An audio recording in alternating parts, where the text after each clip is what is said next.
Di sebuah kota kecil yang tenang di Indiana, hidup seorang pria mantan marinir Amerika yang dulunya menjalani hidup penuh kemarahan, hingga suatu hari, ia merencanakan sesuatu yang akan mengubah segalanya. Tapi apa yang ia temukan di sana, bukanlah apa yang ia harapkan. Sebuah perjalanan dari kebencian menuju cinta. Dari kegelapan menuju cahaya. Ini adalah kisah nyata tentang bagaimana satu tindakan kebaikan bisa mengubah segalanya. Dan inilah momen ketika seorang mantan marinir Amerika menemukan kedamaian di tempat yang tak pernah ia sangka. Assalamualaikum warahmatullahi wabarakatuh. Hai sahabat Nash Story. Selamat datang di channel ini. Sebelum kita mulai cerita hari ini, jangan lupa tekan tombol subscribe dan nyalakan lonceng notifikasinya agar kamu tidak ketinggalan cerita-cerita inspiratif lainnya. Yuk, kita bantu channel ini terus berkembang. Dan seperti biasa, mari kita bersama-sama menghidupkan sunnah dengan membaca sholawat untuk Nabi Muhammad agar kita mendapatkan syafaat beliau di hari kiamat nanti.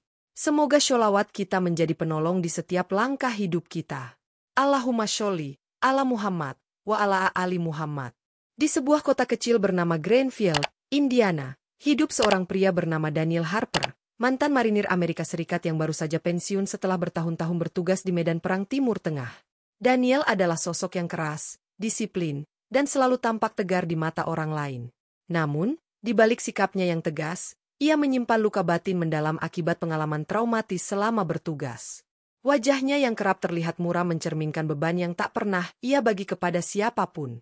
Matanya yang tajam seperti elang seringkali menatap kosong ke kejauhan, seolah-olah mencoba melarikan diri dari bayang-bayang masa lalu yang menghantuinya.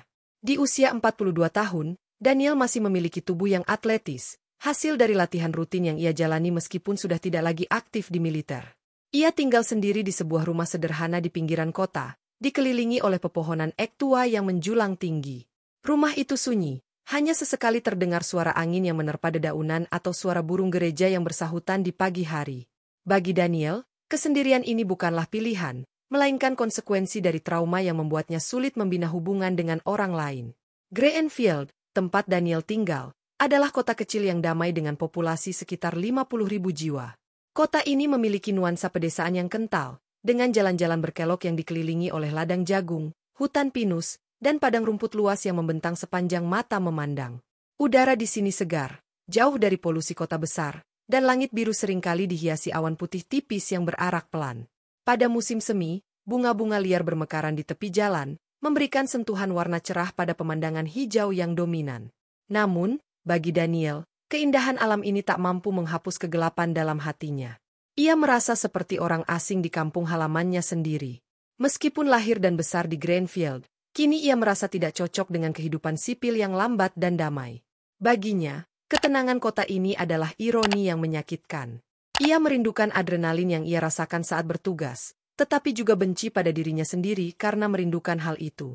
Kehidupan pasca militer terasa seperti penjara tanpa jeruji, di mana ia terjebak dalam rutinitas yang monoton tanpa ada tujuan yang jelas. Daniel adalah pria yang mandiri dan cenderung tertutup. Ia jarang berbicara dengan tetangga, kecuali untuk urusan yang sangat penting. Ketika bertemu dengan orang lain, ia selalu menjaga jarak, seolah-olah ada tembok tak kasat mata yang memisahkan dirinya dari dunia luar. Ia tidak pernah benar-benar pulih dari trauma yang dideritanya selama bertugas di Timur Tengah. Pengalaman-pengalaman buruk itu telah membentuk pandangannya tentang dunia, terutama tentang Islam. Baginya, agama itu adalah sumber dari semua penderitaannya. Ia seringkali mendengar cerita tentang teroris yang mengatasnamakan Islam untuk melakukan kekerasan, dan hal itu semakin memperkuat prasangka negatifnya. Ia mulai membenci segala sesuatu yang berhubungan dengan Islam, meskipun ia tidak pernah benar-benar mempelajarinya secara mendalam. Prasangka ini tumbuh semakin kuat seiring waktu, terutama ketika sebuah masjid dibangun di pinggiran Greenfield. Masjid itu menjadi simbol ancaman baginya, seolah-olah ia sedang dihadapkan pada musuh yang selama ini ia coba hindari.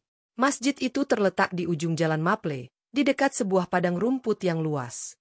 Bangunan itu sederhana, dengan kubah kecil berwarna biru dan menara setinggi 2 lantai. Dinding-dindingnya dicat putih bersih, dan di depan pintu masuk terdapat tulisan Arab yang indah yang menyambut para pengunjung. Bagi warga Muslim di Greenfield, masjid ini adalah tempat ibadah yang membawa kedamaian. Mereka datang ke sana untuk sholat, berdiskusi tentang ajaran Islam, dan menjalin silaturahmi dengan sesama umat. Namun, bagi Daniel, masjid itu adalah simbol ancaman. Setiap kali melihatnya, Ia merasa darahnya mendidih. Ia seringkali duduk di beranda rumahnya, menatap ke arah masjid dari kejauhan, sambil memikirkan cara untuk menghentikan apa yang ia anggap sebagai bahaya laten. Ia mulai mengamati aktivitas di masjid itu dari jauh, mencatat jam-jam ketika jamaah berkumpul dan berapa banyak orang yang datang. Ia bahkan membeli teropong kecil untuk memantau gerakan mereka. Semua ini dilakukan dengan satu tujuan, untuk mempersiapkan rencana yang ia yakini akan menyelamatkan kota Greenfield dari ancaman yang ia bayangkan. Suatu hari, saat duduk di beranda rumahnya, Daniel merasa gelisah. Pikirannya dipenuhi oleh kemarahan dan kebencian. Kenapa mereka harus ada di sini? Gumamnya dalam hati. Matanya menyipit saat menatap masjid yang berdiri kokoh di kejauhan. Dalam kegelapan pikirannya, ia mulai merancang rencana untuk meledakkan masjid itu. Ia ingin memberi pelajaran kepada komunitas Muslim di Greenfield, meskipun ia tak pernah benar-benar mengenal mereka. Baginya, masjid itu adalah simbol dari segala sesuatu yang ia benci, kekerasan, terorisme, dan kehancuran. Ia yakin bahwa dengan menghancurkan masjid itu, ia akan membuktikan kepada dirinya sendiri bahwa ia masih memiliki kendali atas hidupnya. Namun, untuk melaksanakan rencananya, ia membutuhkan informasi lebih lanjut tentang masjid itu. Ia memutuskan untuk menyamar sebagai orang biasa yang ingin tahu lebih banyak tentang Islam. Pada hari Jumat sore, ia berjalan menuju masjid dengan hati penuh kemarahan, siap untuk mengumpulkan data apapun yang bisa membantu rencananya. Langkah kakinya terasa berat, tetapi tekadnya begitu kuat sehingga ia tak peduli dengan risiko yang mungkin ia hadapi. Ketika Daniel berjalan menuju masjid, ia merasa tegang. Napasnya terasa lebih cepat dari biasanya, dan tangannya yang terkepal erat menunjukkan betapa gugupnya ia. Jalanan menuju masjid itu sepi, hanya sesekali ada mobil yang melintas dengan kecepatan rendah. Pepohonan di sepanjang jalan tampak bergoyang pelan diterpa angin, menciptakan bayangan panjang yang bergerak perlahan di atas aspal. Suara daun-daun yang bergesekan satu sama lain terdengar seperti bisikan lembut, seolah-olah alam sedang mencoba berbicara kepadanya. Namun, Daniel tidak mendengarkannya. Pikirannya terlalu sibuk dengan rencana jahat yang sedang ia susun. Ia mencoba meyakinkan dirinya sendiri bahwa apa yang ia lakukan adalah benar, bahwa ia sedang melindungi kota Greenfield dari bahaya laten yang belum diketahui oleh warga lainnya. Masjid itu terlihat semakin dekat. Dari kejauhan, Daniel bisa melihat beberapa orang yang sedang duduk di teras masjid, tertawa dan bercakap-cakap. Suara tawa mereka terdengar ringan dan tulus, seolah-olah mereka tidak memiliki beban apapun dalam hidup. Hal ini membuat Daniel semakin marah. Bagaimana mungkin mereka bisa tertawa dan bersenang-senang, sementara ia harus berjuang melawan trauma dan kebencian yang menghantuinya? Ia merasa iri, tetapi juga bingung. Ini bukan gambaran Islam yang ia bayangkan selama ini. Dalam benaknya, umat Muslim adalah orang-orang yang keras, dingin, dan penuh dendam. Namun, apa yang ia lihat sekarang justru sebaliknya. Saat tiba di halaman masjid, Daniel merasa ragu. Ia berdiri diam di sana, memperhatikan sekelompok pria dan wanita yang sedang duduk di teras, tertawa dan bercakap-cakap. Seorang pria parubaya bernama Ahmad menyambutnya dengan senyum hangat. "Selamat datang, saudara. Apakah Anda ingin bergabung dengan kami?" kata Ahmad ramah. Daniel terkejut. Ia tak pernah menyangka akan disambut seperti ini. Ia mengira bahwa orang-orang di masjid itu akan curiga atau bahkan menolak kehadirannya. Namun, kenyataannya justru sebaliknya.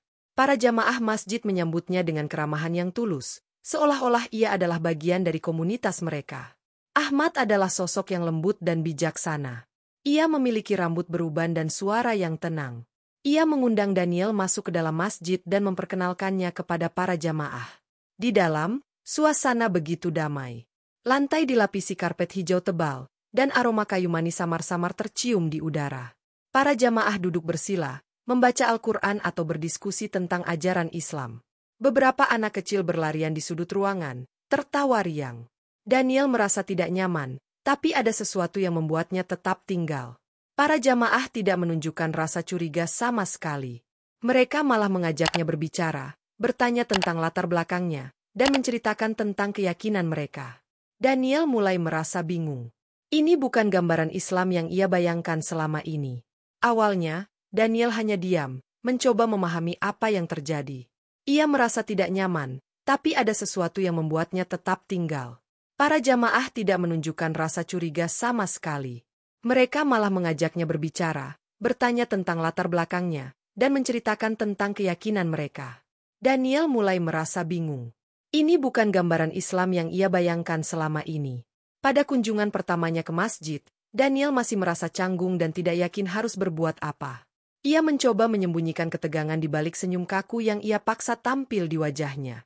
Ahmad, pria parubaya yang menyambutnya, tampak begitu sabar dan penuh pengertian. Ia mengajak Daniel duduk di salah satu sudut ruangan, di atas karpet hijau tebal yang empuk. Di sana, Ahmad mulai menjelaskan tentang ajaran Islam secara perlahan, menggunakan bahasa yang sederhana namun penuh makna.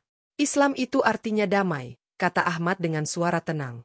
Kami percaya bahwa setiap manusia diciptakan sama di hadapan Tuhan, tanpa memandang ras, warna kulit, atau latar belakang. Daniel mendengarkan dengan hati-hati, meskipun awalnya ia skeptis. Namun, ada sesuatu dalam cara Ahmad berbicara, sikapnya yang tulus dan tanpa prasangka, yang membuat Daniel merasa sulit untuk menolak ajakan ini. Di sekitar mereka, para jamaah lain tampak sibuk dengan aktivitas masing-masing. Beberapa pria sedang membaca Al-Quran dengan suara pelan, sementara beberapa wanita membantu anak-anak kecil yang bermain di sudut ruangan. Suasana di dalam masjid sangat berbeda dari apa yang Daniel bayangkan. Ia mengira tempat ini akan dingin dan formal, seperti gambaran stereotipikal yang sering ia lihat di media. Namun, kenyataannya justru sebaliknya. Masjid ini dipenuhi dengan kehangatan, tawa, dan rasa persaudaraan yang kuat. Bahkan, saat salah satu anak kecil tersandung dan menangis, seorang wanita muda langsung menggendongnya dan menenangkannya dengan lembut. Daniel tak bisa menahan diri untuk tidak memperhatikan momen-momen kecil ini. Mereka terlihat begitu nyata, begitu manusiawi, dan hal itu membuatnya mulai mempertanyakan keyakinannya sendiri. Meskipun demikian, Daniel belum sepenuhnya yakin. Pikirannya masih dipenuhi oleh prasangka dan keraguan. Ia bertanya-tanya apakah semua ini hanyalah sandiwara, sebuah upaya untuk menutupi niat buruk yang mungkin disembunyikan oleh komunitas ini. Namun, semakin lama ia berada di sana, semakin sulit baginya untuk mempertahankan pandangan negatifnya. Para jamaah masjid tidak hanya ramah, tetapi juga terbuka terhadap pertanyaan-pertanyaan yang ia ajukan. Mereka menjawab dengan sabar, tanpa menunjukkan rasa terganggu atau curiga. Salah satu jamaah bahkan bercerita tentang pengalaman pribadinya sebagai imigran dari Suriah, tentang bagaimana ia harus meninggalkan rumahnya karena perang dan mencari perlindungan di Amerika Serikat. Cerita itu membuat Daniel merasa lebih dekat dengan mereka, meskipun ia masih belum sepenuhnya siap untuk melepaskan beban masa lalunya. Beberapa hari kemudian, Daniel memutuskan untuk kembali ke masjid. Kali ini, ia datang bukan karena rencana jahat, melainkan karena rasa penasarannya yang semakin besar. Ia ingin memahami lebih dalam tentang Islam, tentang keyakinan yang selama ini ia anggap sebagai musuh. Ahmad menyambutnya kembali dengan senyum hangat, seolah-olah ia sudah menjadi bagian dari komunitas ini.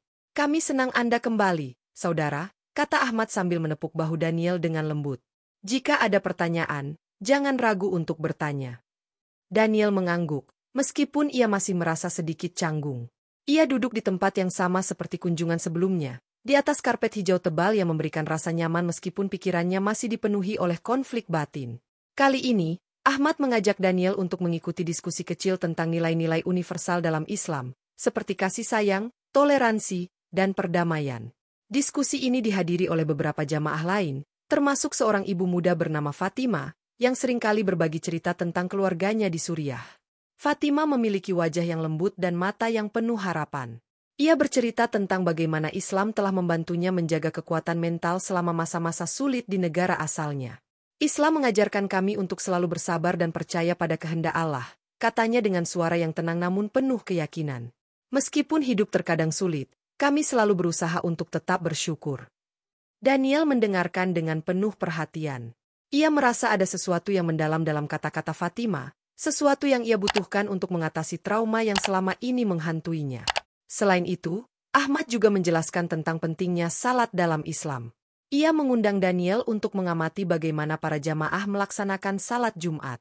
Awalnya, Daniel merasa ragu untuk ikut serta, tetapi Ahmad meyakinkannya bahwa ia tidak perlu merasa terbebani. Anda boleh hanya mengamati jika Anda mau, kata Ahmad dengan nada yang menenangkan. Daniel akhirnya memutuskan untuk tetap tinggal, duduk di bagian belakang ruangan sambil memperhatikan gerakan-gerakan para jamaah yang harmonis dan penuh konsentrasi. Ia merasa damai melihat bagaimana mereka bersujud dengan penuh kerendahan hati, seolah-olah mereka sedang berbicara langsung dengan Tuhan. Hal ini membuatnya mulai mempertanyakan hubungannya sendiri dengan spiritualitas. Perlahan-lahan, Daniel mulai merasa nyaman berada di masjid. Ia seringkali datang berkunjung, kadang-kadang hanya untuk duduk diam dan merenung, kadang-kadang untuk berdiskusi dengan Ahmad atau Fatimah. Setiap kali ia datang, ia merasa beban di hatinya sedikit demi sedikit mulai terangkat. Ia mulai menyadari bahwa Islam bukanlah ancaman seperti yang ia bayangkan selama ini. Sebaliknya, agama ini menawarkan kedamaian dan jawaban atas banyak pertanyaan yang selama ini ia cari-cari. Ahmad seringkali menjadi pembimbingnya, menjelaskan ayat-ayat Al-Quran dengan sabar dan penuh kesabaran. Ia juga memberikan Daniel beberapa buku kecil tentang dasar-dasar Islam, yang Daniel baca dengan penuh minat di rumah. Namun, perjalanan spiritual Daniel tidak selalu mudah. Ada kalanya ia merasa ragu dan takut akan masa lalunya. Kadang-kadang, ia masih terbangun tengah malam karena mimpi buruk tentang pertempuran dan ledakan bom. Saat-saat seperti itu, ia merasa dirinya tidak pantas mendapatkan kedamaian yang ia temukan di masjid. Namun, setiap kali ia merasa seperti itu, ia ingat pada keramahan Ahmad dan Fatimah, serta pesan-pesan Islam yang telah mengubah hidupnya. Ia belajar untuk bersabar dan terus berusaha menjadi versi terbaik dari dirinya. Dengan bimbingan dari komunitas masjid, ia mulai memahami bahwa kesalahan masa lalu tidak harus mendefinisikan siapa dirinya. Yang penting adalah bagaimana ia memilih untuk melangkah maju. Pada suatu hari, setelah beberapa minggu mengunjungi masjid, Daniel akhirnya merasa siap untuk mengambil langkah besar dalam hidupnya. Ia memutuskan untuk menyatakan keislamannya.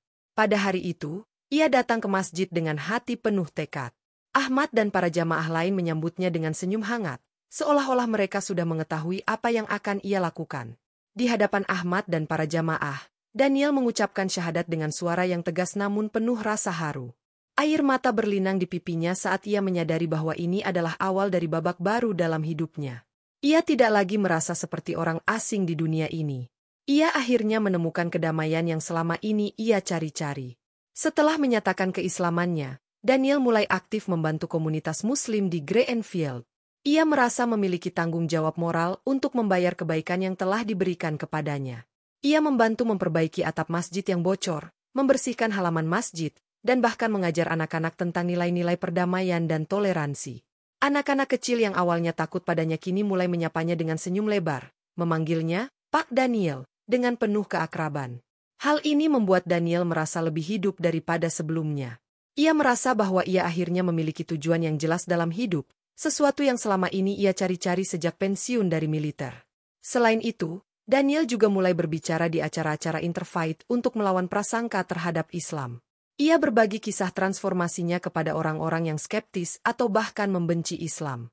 Ia menjelaskan bahwa Islam bukanlah ancaman, melainkan agama yang penuh kasih sayang dan perdamaian. Saya dulunya adalah orang yang membenci Islam, katanya dalam salah satu acara. Namun, setelah saya mengenal komunitas Muslim di Greenfield, saya menyadari bahwa semua prasangka saya salah. Mereka adalah orang-orang yang baik, penuh kasih, dan ingin hidup damai seperti kita semua. Kata-katanya seringkali disambut dengan tepuk tangan meriah, dan banyak orang yang terinspirasi oleh perubahan drastis yang ia alami. Namun, Daniel juga menyadari bahwa perjuangannya melawan prasangka tidak akan berakhir begitu saja. Ia seringkali mendapat tantangan dari orang-orang yang masih skeptis atau bahkan membencinya karena keputusannya memeluk Islam.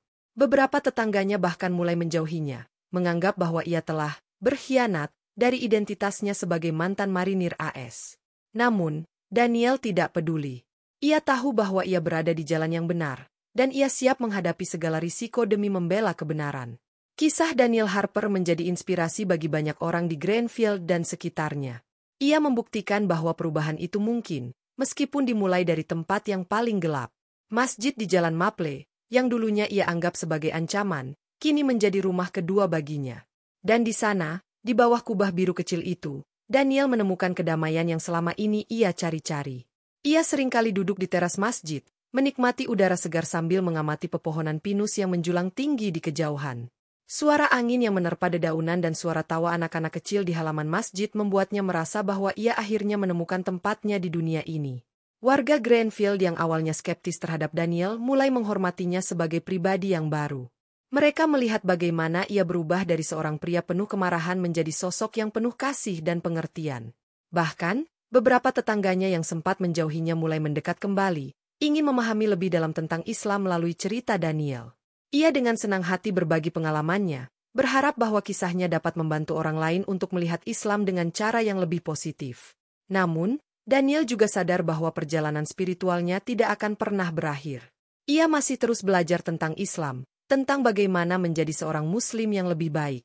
Ia seringkali berkonsultasi dengan Ahmad dan Fatima, yang selalu memberikan nasihat bijak dengan penuh kesabaran.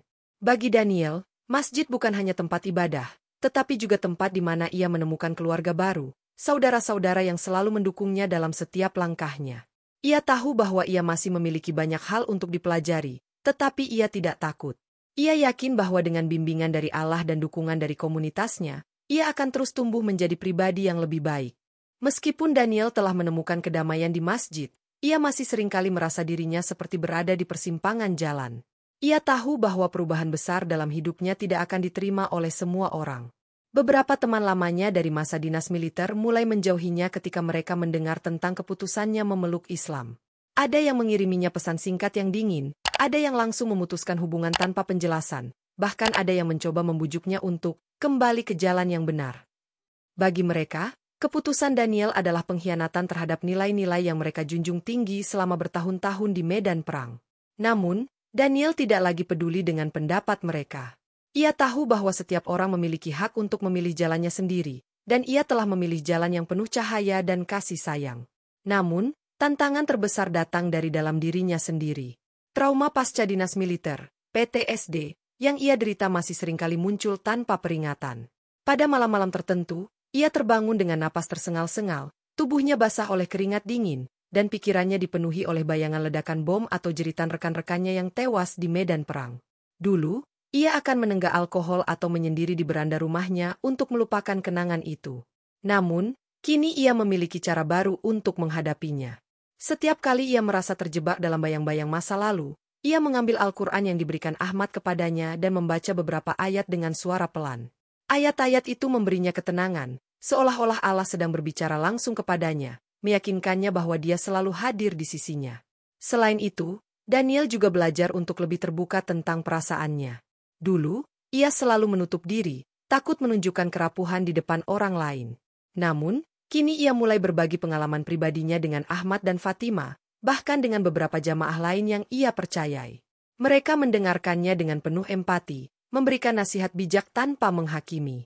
Hal ini membuat Daniel merasa lebih ringan, seolah-olah beban yang selama ini ia pikul sendirian mulai terbagi bersama orang-orang yang peduli padanya. Ia mulai menyadari bahwa menjadi kuat bukan berarti harus selalu tegar. Terkadang, kekuatan justru datang dari kemampuan untuk mengakui kerapuhan dan meminta bantuan. Seiring waktu, Daniel semakin aktif dalam komunitas Muslim di Greenfield. Ia tidak hanya membantu memperbaiki masjid atau mengajar anak-anak, tetapi juga mulai terlibat dalam proyek-proyek sosial yang lebih besar. Salah satu proyek yang ia inisiasi adalah program bantuan makanan bagi keluarga yang membutuhkan, baik Muslim maupun non-Muslim. Ia bekerja sama dengan beberapa organisasi lokal untuk mengumpulkan donasi dan mendistribusikan makanan ke daerah-daerah yang kurang terjangkau di Greenfield. Program ini mendapat sambutan hangat dari warga, bahkan dari mereka yang awalnya skeptis terhadap keberadaan masjid. Melalui program ini, Daniel berhasil membangun jembatan antara komunitas Muslim dan non-Muslim di Greenfield, membuktikan bahwa agama bukanlah penghalang untuk saling membantu. Selain itu, Daniel juga mulai berbicara di acara-acara interfaith di tingkat yang lebih luas, termasuk di gereja-gereja dan sekolah-sekolah di kota-kota sekitarnya. Ia seringkali menceritakan kisah transformasinya kepada audiens yang beragam, mulai dari orang-orang yang skeptis hingga mereka yang sudah terbuka terhadap dialog antaragama. Dalam salah satu pidatonya, ia berkata, "Saya dulunya adalah orang yang penuh kebencian. Saya membenci Islam karena saya tidak memahaminya. Namun, ketika saya mulai berdialog dengan umat Muslim, saya menyadari bahwa mereka adalah manusia biasa seperti kita semua. Mereka ingin hidup damai, ingin dicintai, dan ingin berkontribusi kepada masyarakat." Kata-katanya seringkali disambut dengan tepuk tangan meriah, dan banyak orang yang terinspirasi oleh keberaniannya untuk mengubah pandangan hidupnya secara drastis. Namun, Daniel juga menyadari bahwa perjuangannya melawan prasangka tidak akan berakhir begitu saja. Ia seringkali mendapat tantangan dari orang-orang yang masih skeptis atau bahkan membencinya karena keputusannya memeluk Islam. Beberapa tetangganya bahkan mulai menjauhinya, menganggap bahwa ia telah berkhianat dari identitasnya sebagai mantan marinir AS. Namun, Daniel tidak peduli. Ia tahu bahwa ia berada di jalan yang benar, dan ia siap menghadapi segala resiko demi membela kebenaran. Pada suatu hari, Sebuah insiden kecil terjadi di Greenfield yang membuat Daniel semakin yakin akan pentingnya dialog antar agama. Seorang remaja laki-laki di sekolah menengah setempat ditangkap karena diduga melakukan vandalisme di halaman masjid. Remaja itu, yang bernama Jack, meninggalkan coretan-coretan kasar di dinding masjid, termasuk kalimat-kalimat yang menghina Islam. Ketika berita ini menyebar, banyak warga yang marah, termasuk beberapa anggota komunitas Muslim. Namun, Daniel memutuskan untuk mengambil pendekatan yang berbeda. Ia meminta Ahmad dan para pemimpin masjid untuk tidak melaporkan Jack ke polisi, melainkan mengundangnya ke masjid untuk berdialog. Awalnya, Jack sangat gugup dan takut. Ia mengira bahwa ia akan dimarahi atau bahkan dihukum oleh para jamaah masjid. Namun, ketika ia tiba di masjid, ia disambut dengan senyum hangat oleh Daniel dan Ahmad. Mereka mengajaknya duduk di ruang utama masjid, di atas karpet hijau tebal yang empuk, dan mulai berbicara dengannya. Daniel menceritakan kisah transformasinya, tentang bagaimana ia dulunya juga penuh kebencian terhadap Islam, tetapi akhirnya menemukan kedamaian melalui dialog dan pengertian. Ia juga bertanya kepada Jack tentang alasan di balik tindakannya. Setelah beberapa saat ragu, Jack akhirnya mengakui bahwa ia hanya ingin mencoba sesuatu yang berani, tetapi ia tidak benar-benar membenci Islam. Ia hanya terpengaruh oleh stereotip yang ia lihat di media.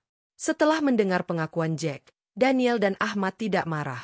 Sebaliknya, mereka memutuskan untuk memberikan Jack kesempatan kedua. Mereka mengajaknya untuk ikut serta dalam kegiatan masjid, termasuk program bantuan makanan yang dijalankan Daniel. Awalnya, Jack merasa canggung, tetapi lama-kelamaan ia mulai merasa nyaman.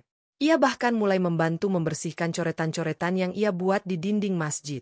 Insiden ini menjadi pelajaran berharga bagi warga Greenfield, membuktikan bahwa dialog dan pengertian jauh lebih efektif daripada hukuman dalam mengatasi prasangka. Kisah Daniel Harper tidak hanya menginspirasi warga Greenfield, tetapi juga menarik perhatian dunia luar. Seorang produser film dokumenter bernama Joshua Seftel mendengar tentang kisahnya dan memutuskan untuk membuat film pendek berjudul Cahaya di Balik Kebencian. Film ini menceritakan perjalanan Daniel dari seorang pria yang penuh kebencian hingga menjadi aktivis perdamaian dan pembela toleransi antaragama. Proses pembuatan film ini melibatkan wawancara mendalam dengan Daniel, Ahmad, Fatima, dan beberapa anggota komunitas Muslim di Greenfield.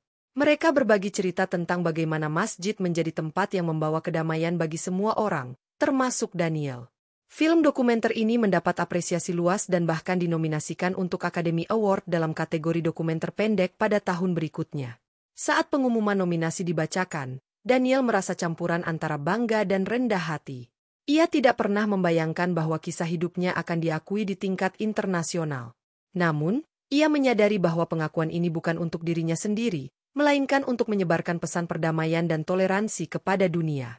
Ia berharap bahwa film ini dapat menginspirasi orang-orang lain untuk melihat Islam dengan cara yang lebih positif dan membuka pintu dialog antaragama dimanapun mereka berada. Premier film ini diadakan di sebuah bioskop kecil di Indianapolis, dan banyak warga Greenfield hadir untuk mendukung Daniel. Ketika lampu bioskop dimatikan dan film mulai diputar, suasana menjadi hening. Penonton tampak terpaku pada layar, menyaksikan perjalanan Daniel yang penuh liku-liku. Saat adegan Daniel mengucapkan syahadat ditayangkan, beberapa orang di ruangan itu terlihat menyeka air mata. Di akhir film, seluruh penonton memberikan standing ovation yang panjang, sementara Daniel berdiri di panggung dengan senyum lembut di wajahnya. Ia merasa bahwa ia telah berhasil membayar kebaikan yang telah diberikan kepadanya dengan cara yang paling bermakna. Hari-hari Daniel di Greenfield terus berjalan dengan damai. Ia tidak lagi merasa seperti orang asing di kampung halamannya sendiri. Masjid di Jalan Maple, yang dulunya ia anggap sebagai ancaman, kini menjadi tempat di mana ia menemukan kedamaian dan makna hidup. Setiap kali ia melangkah masuk ke dalam masjid, ia merasa seperti pulang ke rumah. Suara adzan yang berkumandang di pagi dan sore hari menjadi pengingat bagi dirinya bahwa ia tidak lagi sendirian. Ia memiliki keluarga baru, saudara-saudara yang selalu mendukungnya dalam setiap langkahnya. Namun, Daniel juga sadar bahwa perjalanan spiritualnya tidak akan pernah berakhir. Ia masih terus belajar tentang Islam, tentang bagaimana menjadi seorang Muslim yang lebih baik. Ia seringkali berkonsultasi dengan Ahmad dan Fatima, yang selalu memberikan nasihat bijak dengan penuh kesabaran. Bagi Daniel, masjid bukan hanya tempat ibadah, tetapi juga tempat di mana ia menemukan keluarga baru, saudara-saudara yang selalu mendukungnya dalam setiap langkahnya. Ia tahu bahwa ia masih memiliki banyak hal untuk dipelajari, tetapi ia tidak takut. Ia yakin bahwa dengan bimbingan dari Allah dan dukungan dari komunitasnya, ia akan terus tumbuh menjadi pribadi yang lebih baik. Di akhir hari, Daniel seringkali duduk di teras masjid, menikmati udara segar sambil memandangi pepohonan pinus yang menjulang tinggi di kejauhan. Suara angin yang menerpa dedaunan dan suara tawa anak-anak kecil di halaman masjid membuatnya merasa bahwa ia akhirnya menemukan tempatnya di dunia ini. Ia tahu bahwa hidup tidak akan selalu mudah, tetapi ia siap menghadapi segala tantangan yang datang dengan hati yang penuh kasih dan keyakinan. Baginya, Islam bukan hanya agama, tetapi juga cahaya yang membimbingnya keluar dari kegelapan menuju kehidupan yang penuh arti. Dan di bawah kubah biru kecil itu, Daniel menemukan kedamaian yang selama ini ia cari-cari. Terima kasih telah menonton kisah ini. Jika Anda merasa terinspirasi, pastikan untuk subscribe channel Nash Story untuk lebih banyak refleksi Islami dan pelajaran hidup yang bermakna. Jangan lupa klik lonceng notifikasi agar tidak ketinggalan cerita-cerita berikutnya. Semoga Allah membimbing dan memberkahi kita semua. Amin. Wassalamualaikum warahmatullahi wabarakatuh.